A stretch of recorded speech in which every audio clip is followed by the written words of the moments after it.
ఏడుకొండల వెంకటేశ్వరుడు కొలువై ఉన్న తిరుమల పొగమంచుతో నుండి ప్రకృతి చాలా రమణీయంగా కనిపిస్తుంది.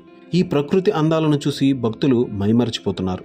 అయితే మరోవైపు పొగమంచు కారణంగా వాహనదారులు మాత్రం తీవ్ర ఇక్కట్లు పడుతుండడంతో టీటీడీ అధికారులు అప్రమత్తమయ్యారు. ఘాట్ రోడ్లో వెళ్లే వాహనదారులు అప్రమత్తంగా ఉండాలని సూచించారు.